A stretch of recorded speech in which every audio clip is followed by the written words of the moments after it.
धरती के नक्शे पर एक धुंधला स्याह धब्बा उभरता है। कैमरा धीरे धीरे जूम इन करता है और हम एक ऐसी जगह पर पहुंचते हैं जहां रंग फीके पड़ गए हैं और हवा में एक कड़वी धातुई गंध घुली हुई है। यह अग्बो गबलोशी है, अफ्रीका के घाना में स्थित एक विशाल इलेक्ट्रॉनिक कब्रिस्तान। हमारी आंखें उस तबाही को देखती हैं जो मानवीय लालच और लापरवाही ने यहाँ रची है। जले हुए टायर, टूटे हुए प्लास्टिक के ढेर और हर तरफ इलेक्ट्रॉनिक कचरे का अंबार लगा हुआ है। पुराने कंप्यूटर के मॉनिटर, फटे हुए मोबाइल फोन, जंग लगे हुए रेफ्रिजरेटर, मानो किसी तकनीकी सभ्यता का अंत हो गया हो। इस नरक के बीच कुछ धुंधली आकृतियां हरकत करती हुई दिखाई देती हैं। औरतें और बच्चे अपने हाथों में बोरियां लिए इस जहरीले कचरे में कुछ कीमती धातुएं तलाश रहे हैं। उनकी सांसें हर पल जहर उगलती हवा में घुट रही हैं, लेकिन उनके पास कोई और चारा नहीं है। ये उनकी जिंदगी है, हर दिन मौत के करीब एक और कदम। कैमरा एक छोटे बच्चे पर ठहर जाता है। उसकी उम्र शायद 7 या 8 साल होगी। उसके छोटे हाथ एक टूटे हुए लैपटॉप के हिस्सों को उलट पुलट कर रहे हैं। उसकी मासूम आंखें धुएं और धूल से लाल हो चुकी हैं। वो तांबे के तार या किसी ऐसी चीज की तलाश में है जिसे बेचकर वो अपने परिवार के लिए कुछ खाना जुटा सके। उसकी मासूमियत इस जहरीले वातावरण में एक दर्दनाक विरोधाभास पैदा करती है। यहाँ जीवन का कोई मोल नहीं। पीने का पानी सदियों पहले जहरीला हो चुका है और जमीन से उठने वाली जहरीली गैसें हर सांस को भारी बना देती हैं। बीमारियां यहाँ आम हैं और मौत एक अनजान मेहमान की तरह हर पल मंडराती रहती है। लेकिन ये लोग कहाँ जाएं? यह उनकी नियति है, एक ऐसी जगह जहाँ जीवन ने उनसे किनारा कर लिया है। अब हम एक बिल्कुल अलग दुनिया में पहुंचते हैं, एक आधुनिक चमकदार प्रयोगशाला जहां वैज्ञानिक गंभीरता से एक बड़ी स्क्रीन पर देख रहे हैं। स्क्रीन पर जटिल भूवैज्ञानिक डेटा, नक्शे और ग्राफिक्स दिखाई दे रहे हैं। नासा और दुनिया के प्रमुख भूगर्भ वैज्ञानिक एक ऐसे खतरे की चेतावनी दे रहे हैं जो धीरे धीरे आकार ले रहा है, कैस्केडिया सबडक्शन जोन में असामान्य हलचल। यह क्षेत्र उत्तरी अमेरिका के पश्चिमी तट के समानांतर फैला हुआ एक विशाल समुद्री फॉल्ट लाइन है। वैज्ञानिक जानते हैं कि यहाँ ऊर्जा जमा हो रही है, एक ऐसी शक्ति जो एक दिन भयानक रूप ले सकती है। उनकी गणनाएं डरावनी है। यदि ये फॉल्ट पूरी तरह से फिसल गया तो 9.0 या उससे अधिक तीव्रता का महाभूकंप आ सकता है और उसके साथ एक विनाशकारी सुनामी जो सब कुछ अपनी चपेट में ले लेगी। कैमरा धीरे धीरे सिएटल, पोर्टलैंड और वैंकूवर जैसे बड़े शहरों के ऊपर घूमता है। ये खूबसूरत शहर शांत समुद्र के किनारे बसे हुए एक ऐसे खतरे से अनजान है जो उनके नीचे मंडरा रहा है। इतिहास गवाह है, कैस्केडिया का अंतिम बड़ा भूकंप 1700 में आया था जिसने जापान तक में भीषण सुनामी ला दी थी।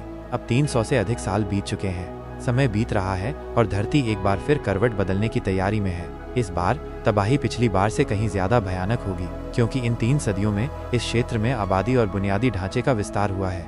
लेकिन इस आने वाले विनाश के पहले संकेत धरती ने देना शुरू कर दिए हैं। अग्बो गबलोशी के जहरीले वातावरण से दूर प्रकृति में अजीब बदलाव महसूस किए जा रहे हैं। पक्षियों के झुंड अचानक अपने घोंसले छोड़कर भाग रहे हैं, मानो किसी अदृश्य खतरे को भांप गए हों। पालतू कुत्ते बेचैनी से जमीन कुरेद रहे हैं, एक ऐसी बेचैनी जो उनके मालिकों को समझ में नहीं आ रही। समुद्र के किनारे लहरें असामान्य रूप से ऊंची उठ रही हैं और फिर अप्रत्याशित रूप से पीछे हट रही हैं, जैसे कोई विशाल शक्ति उन्हें खींच रही हो। जिन इलाकों में कभी पानी हुआ करता था वहां अब सूखी, दरार पड़ी जमीन दिखाई दे रही है। प्रकृति अपने मौन तरीके से आने वाली आपदा की चेतावनी दे रही है।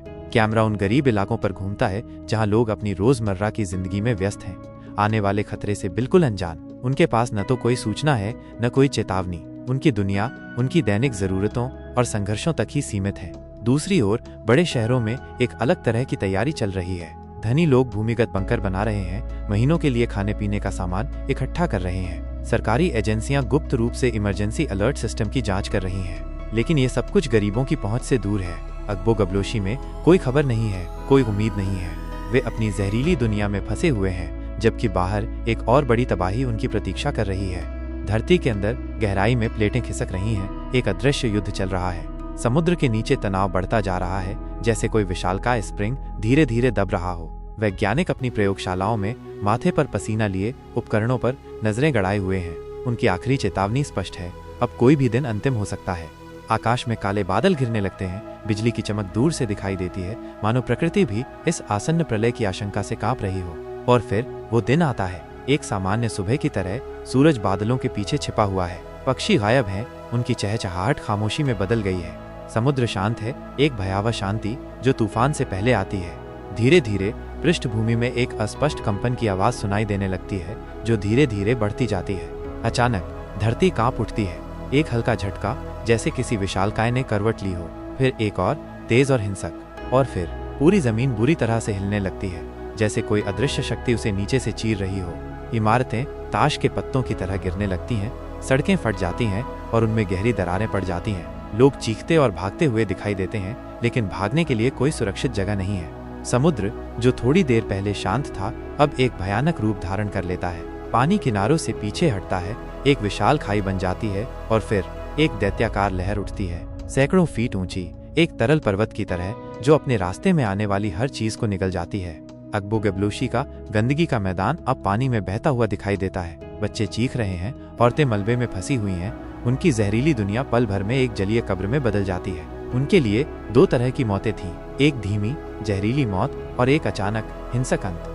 धरती चीखती है, आसमान धूल और धुएं से काला हो जाता है। तटीय शहर समुद्र के अंदर समा जाते हैं। लाखों जिंदगियां कुछ ही मिनटों में खत्म हो जाती हैं। जब भूकंप रुकता है तो एक भयावह शांति छा जाती है, लेकिन ये शांति जीवन की नहीं बल्कि मौत की है। जो बचते हैं वे भी अब एक ऐसी दुनिया में जी रहे हैं जो हमेशा के लिए बदल चुकी है। धूल और धुएं से ढके मलबे के ढेर में से एक छोटे बच्चे का हाथ बाहर झांक रहा है, एक मौन गवाह उस तबाही का जिसने सब कुछ लील लिया।